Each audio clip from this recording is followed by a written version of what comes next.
ایک جو یہاں کھڑا ہے اور دوسرے آپ، ہر ایک آپ میں سے۔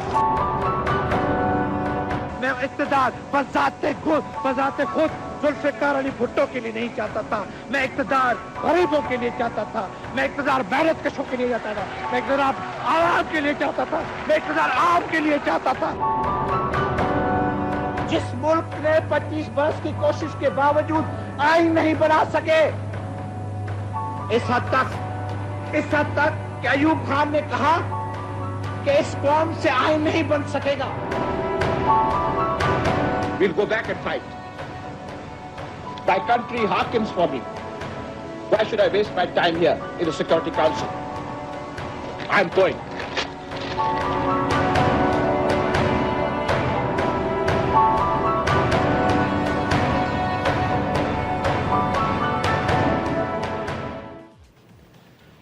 السلام علیکم۔ پروگرام اپنا گریبان میں متی اللہ جان۔ یہ جو جھلکیاں آپ دیکھ رہے تھے جس شخصیت کی تقریروں کی باتوں کی، یہ شخصیت شاید ہماری نوجوان نسل کے لیے تو اجنبی ہو، مگر جن لوگوں نے ذوالفقار علی بھٹو کے دور میں اپنی نوجوانی یا بچپن بھی گزارا ہو تو وہ ان کو آج تک نہیں بھولے۔ جی ہاں، میں بات کر رہا ہوں پاکستان کے پہلے آئینی طور پہ منتخب وزیر اعظم ذوالفقار علی بھٹو، جو کہ 5 سال تک اس ملک کے وزیر اعظم رہے اور اس ملک کے لیے انہوں نے بہت کچھ کیا، جس میں پاکستان کے لیے پہلا جمہوری اور متفقہ آئین بھی شامل ہے۔ ذوالفقار علی بھٹو کو پاکستان کے ایٹمی پروگرام کا بھی ایک ہیرو قرار دیا جاتا ہے۔ اس کے علاوہ ذوالفقار علی بھٹو صرف پاکستان میں نہیں بلکہ پوری دنیا میں ایک اسلامی دنیا کے لیڈر کے طور پہ بھی یاد کیے جاتے ہیں۔ ذوالفقار علی بھٹو جب پاکستانیوں کے ایک ہجوم کے سامنے بطور وزیر اعظم یا سیاستدان تقریر کرتا تھا تو لوگ اس کو سنتے تھے اور ان کی باتوں پر یقین کرتے تھے۔ آج کل کے دور میں کوئی ذوالفقار علی بھٹو دوبارہ پیدا نہیں ہو سکتا اور نہ ہی ہوا ہے۔ 4 اپریل 1979 کو جب فوجی حکمران جنرل ضیاء الحق ایک فوجی آمر کے طور پہ اس ملک کے اقتدار پہ قابض تھے تو اس وقت کی سپریم کورٹ نے ذوالفقار علی بھٹو کو قتل کے ایک مقدمے میں سزائے موت سنائی اور اس پہ 4 اپریل 1979 کو عمل بھی ہو گیا، جس کو آج تک تاریخ دان جو ہیں وہ عدالتی قتل کے طور پر یاد کرتے ہیں۔ ذوالفقار علی بھٹو کی آج 38ویں برسی منائی جا رہی ہے گڑھی خدا بخش لاڑکانہ میں، اور پاکستان پیپلز پارٹی کے تمام سرکردہ قائدین اور پورے پاکستان سے، خاص کر پورے سندھ سے جو لوگ ہیں وہ جوک در جوک گڑھی خدا بخش پہنچے اور انہوں نے وہاں ذوالفقار علی بھٹو کی برسی میں شرکت کی۔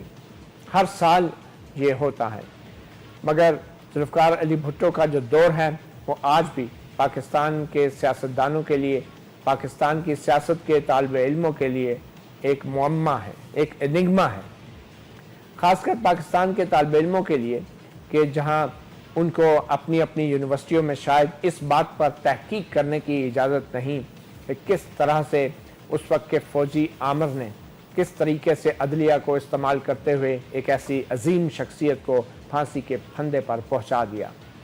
اس چیز کی پاکستان کی اس سیاہ باب اور سیاہ دور والی تاریخ کے اوپر تحقیق کرنے کی شاید پاکستان کے بڑے تعلیمی اداروں میں آج بھی اس کی اجازت نہیں۔ اور اگر آج بطور قوم ہم تاریخ سے کچھ سیکھنا چاہتے ہیں، کچھ سمجھنا چاہتے ہیں، تو ہماری نئی نسل کے پاس سیکھنے اور سمجھنے کے لیے کچھ بھی نہیں، کیونکہ وہ تحقیق جو پاکستان میں رہ کر پاکستان کے اس باب کی، اس دور کی ہونی چاہیے تھی، وہ کسی بھی پاکستان کے تعلیمی ادارے میں اس کو کرنے کی اجازت نہیں دی جاتی۔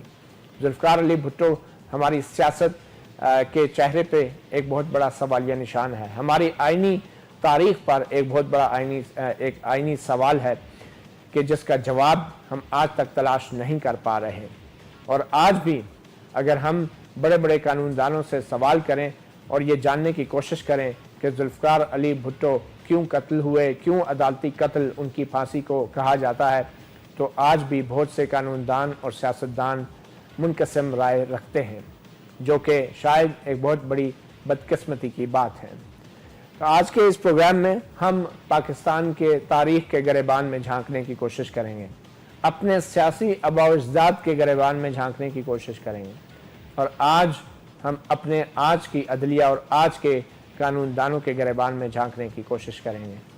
آج کے اس پروگرام میں ہم آپ کو خاص جو ہے اس پروگرام کے آج جو خاص چیز ہے وہ ہے اٹارنی جنرل فار پاکستان اشتر اوصاف علی کا ایک انٹرویو جو سپریم کورٹ کی عمارت میں ہی ہم نے ان سے لیا، بھٹو کی برسی کے حوالے سے چند دلچسپ سوال کیے، اور پھر آج کے ہی پروگرام میں ہم آپ کو سنائیں گے ایک اور انٹرویو جو 1977 میں اس وقت کے وزیر اعظم ذوالفقار علی بھٹو کے خلاف ایک تحریک چلی، 9 پارٹیوں کا اتحاد تھا، ان 9 پارٹیوں کے اتحاد کے سیکرٹری جنرل تھے رفیق باجوہ۔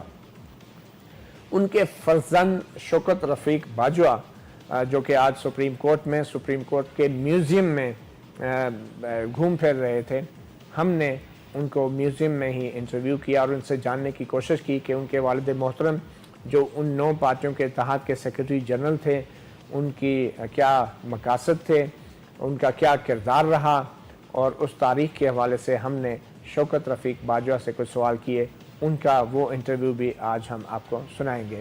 پہلے مہمانوں کا تعارف کرا دیں، ہمارے اسلام آباد اسٹوڈیوز میں آج موجود ہیں پاکستان پیپلز پارٹی کے ایک ڈائی ہارڈ ورکر، ایک پرانے سینئر رہنما صفدر عباسی جو پاکستان پیپلز پارٹی کے سینیٹر بھی ہیں، اور یہ Pakistan Peoples Party workers group جو ایک پیپلز پارٹی کے اندر ایک نیا گروپ بنا، یا خود کو یہ پیپلز پارٹی اب کہتے ہیں، پیپلز پارٹی کے اندر تو گروپ نہیں کہتے، اس کے صدر بھی ہیں۔ تو ڈاکٹر صفدر عباسی جو ہیں ہم ان سے بھی بات کریں گے، مگر پروگرام کا آغاز ہم کرتے ہیں بیرسٹر اشتر اوصاف علی جو کہ اٹارنی جنرل فار پاکستان ہیں۔ ہم نے ان سے بھٹو کی برسی کے حوالے سے کچھ سوالات کیے، آئیے دیکھتے ہیں انہوں نے کیا کہا۔ 4 اپریل کو ذوالفقار علی بھٹو سابق وزیر اعظم کو پھانسی دی گئی، جس کو تاریخ میں عدالتی قتل کے طور پہ یاد کیا جاتا ہے۔ آپ بطور اٹارنی جنرل اس تاریخ کو کیسے یاد کرتے ہیں؟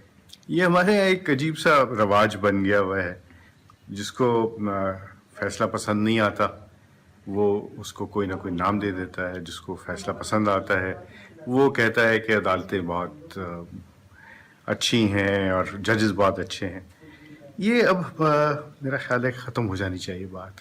ہم عدالتوں کے فیصلوں کو سر تسلیم خم کرنا چاہیے اور آگے چلنا ہے۔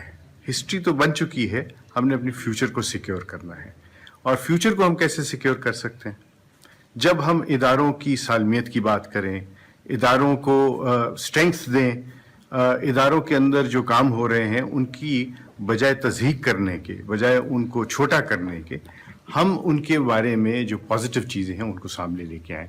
اور ایز لائر میری ذمہ داری ہے، ایز جرنلسٹ آپ کی ذمہ داری ہے، اور ایز اے سول سوسائٹی ہم سب کی ذمہ داری ہے کہ ہم پازیٹیوز کی تلاش میں چلتے جائیں اور آگے دیکھیں کہ ہم نے ماضی کی کمزوریوں سے کس طریقے سے نبرآمیز ہونا ہے، ہم نے ماضی کی کمزوریوں کو کس طریقے سے اوبلیٹریٹ کرنا ہے۔ تو سر 4 اپریل کو آپ نہیں سمجھتے کہ بھٹو کو عدالتی قتل کیا گیا تھا؟ آپ اس کو عدالتی قتل نہیں کہیں گے جو سپریم کورٹ کے فیصلے کے تحت سابق وزیر اعظم کو ایک فوجی آمر کے دور میں پھانسی پہ چڑھا دیا گیا؟ دیکھیے، وکیل کے طور پہ اور آپ کو صحافی کے طور پہ ان فیصلوں کو کوئی نام نہیں دینا ہوگا۔ ہمیں یہ دیکھنا ہے کہ ایک عدالتی فیصلہ ہے، اور آنے والے دنوں میں جو اس کی جو نظیر بنتی ہے، جو سب چیزیں بنتی ہیں، اسی کو ہمیں دیکھنا ہے۔ Let's not give names. تو عدالتی قتل آپ نہیں مانتے کہ بھٹو کا عدالتی قتل ہوا؟ آپ سمجھتے ہو درست فیصلہ تھا؟ بات عدالتی فیصلے کی میں نے پہلے بھی کہا، ہمیں نہیں کہنا چاہیے کہ عدالتی قتل یا کوئی اس طرح کی بات۔ آپ تضحیق کرتے ہیں اس طریقے سے اداروں کی۔ نہیں تو جو جنرل ضیاء الحق کے دور میں جو سپریم کورٹ تھی، کیا وہ قابل احترام تھی؟ ججز قابل احترام ہوتے ہیں، ججز کے فیصلے جو ہیں وہ قابل احترام ہوتے ہیں۔ کیوں؟ کیونکہ اگر ہم فیصلوں کو اس طریقے سے اور ججز کو تضحیق کا نشانہ بنانے لگتے چلے جائیں گے تو اداروں کے اوپر جو آپ کا کانفیڈنس ہے وہ ختم ہو جاتا ہے۔ ہمیں دیکھنا یہ ہے کہ کیا اس ججمنٹ کو ریویو کیا گیا،